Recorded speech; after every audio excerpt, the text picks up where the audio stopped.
quite there yet. Are we getting there? Look at this guy's potatoes are all in flower now.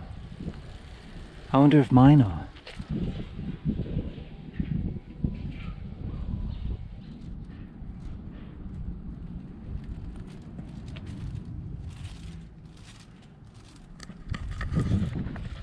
That's nice, isn't it?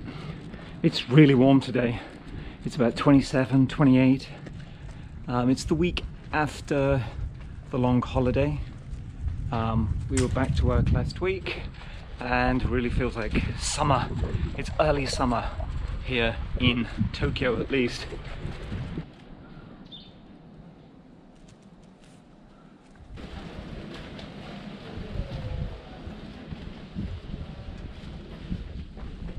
It's about 2:15 now in the afternoon and hopefully no one is here except me.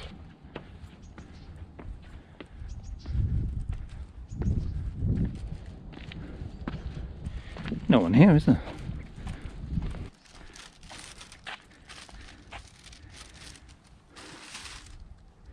Oh, what does that mean?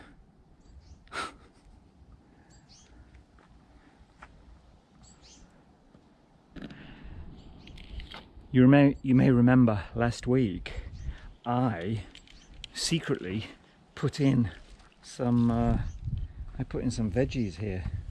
I didn't actually put any veggies, I put in turmeric, but they've all been cleared.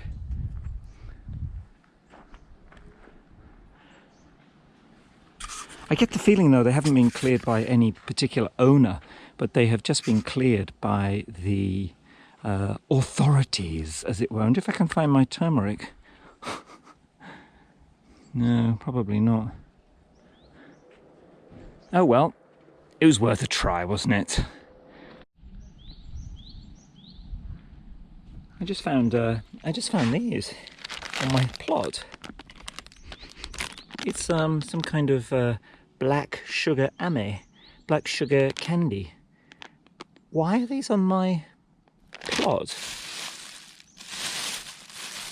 Is mine? Those are mine. These aren't mine. And also this. What's this? Like it's some fertilizer, but why is it on my plot? Is it like a present? I don't know. This is my other neighbour. This is the older lady, and she has a very free and easy kind of what's the name of that, permaculture type of approach. Like, she just seemed to throw the seeds in like willy-nilly, but look at her plot. It's amazing.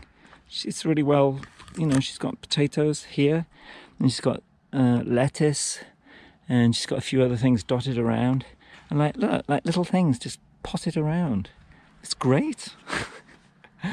She seems to be growing a hell of a lot more than me. Of mojitos. I'm thinking of mojitos, you know. Who wants mojito? You want mojito? I make you mojito. I make you authentic mojito like we do in Havana. It's real Havana mojito, you know. Hey, where do you go? No, come back. I really make you all come.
there's a ladybird on my potato, and my potatoes are actually, they've really come up now, and they're flowering.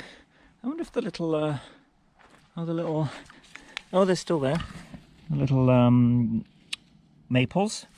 Oh yeah, there they are. Maybe we'll move those. I got two types of potatoes in here. I've got that type and that type. So that's two types. This type and that type. I always go for this type and that type. I find they, they're really good. Particularly this type, which is this one. And that one, that type, is also good. Why are those so big and those are not so big? Can you tell me that? Is it something to do with the soil? Don't know. The beans are doing their thing. They're doing their beanie thing. And they are, they're growing up excellent. A little slow. The peas, I think we can probably pick a few more of these snap peas, snow peas. Mange tout. You see that spider? Whoa! Look at him, or her. Probably her. Don't you think? The female of the species is always more deadly, you know, John. Really? Well, sometimes. Look at that! A single pea in a pod. So you couldn't say like peas in a pod. It would be like pea in a pod, like a pea in a pod. Well, well, well. Look who's here. If it isn't the gardener. The gardener? Does he mean me? Oh, yes, the so-called gardener. This kale, looking very good. There's a few other things in here. So this is the little rhubarb, which I discovered, which I think is holding its own. It's okay, but I was down the garden centre this morning, and that's where I got those tomatoes from, and I found rhubarb.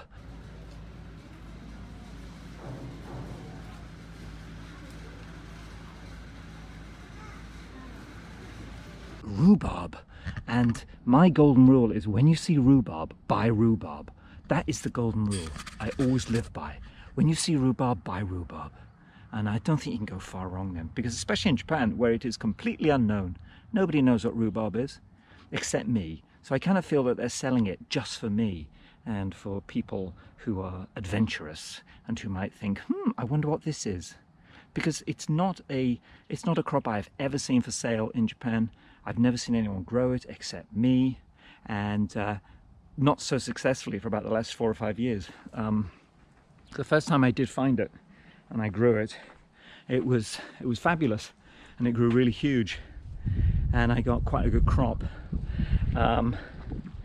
But I don't think rhubarb was made for Tokyo summer of like 35 degrees, and the first rhubarb I ever had, it just disappeared. It just evaporated in this dry soil. And so I learnt my lesson then. I think it's much more suitable to a kind of cold, wet British climate.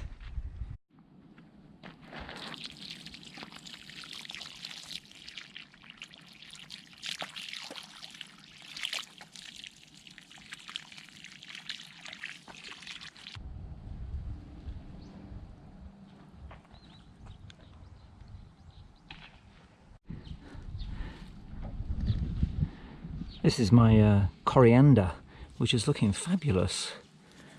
In Japanese, this is pakuchi, and some people really hate it, and some people really love it. There's a kind of I don't know if there still is, but there was a coriander boom. There was a coriander restaurant that sold, all the dishes were made from coriander.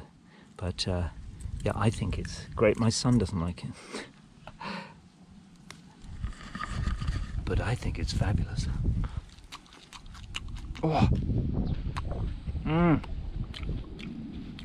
that is good. Oh, why don't people like coriander? It's gorgeous. I like it chopped, you know, in a salad. It adds that kind of accent to the salad. Makes me think of Thailand.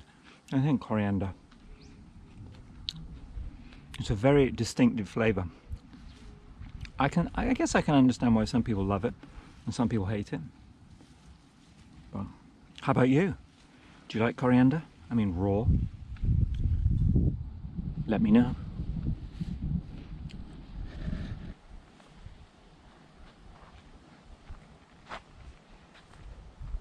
Right, it's time to go. It's about 3 o'clock, and I've done enough. All I've done is planted a few tomatoes and given everything a bit of water. It's been very hot and dry recently, but I think that's about it. So I'm going to go home, enjoy my coriander and peas, and yeah. So this is John saying thank you very much for watching, and I'll see you again. Bye.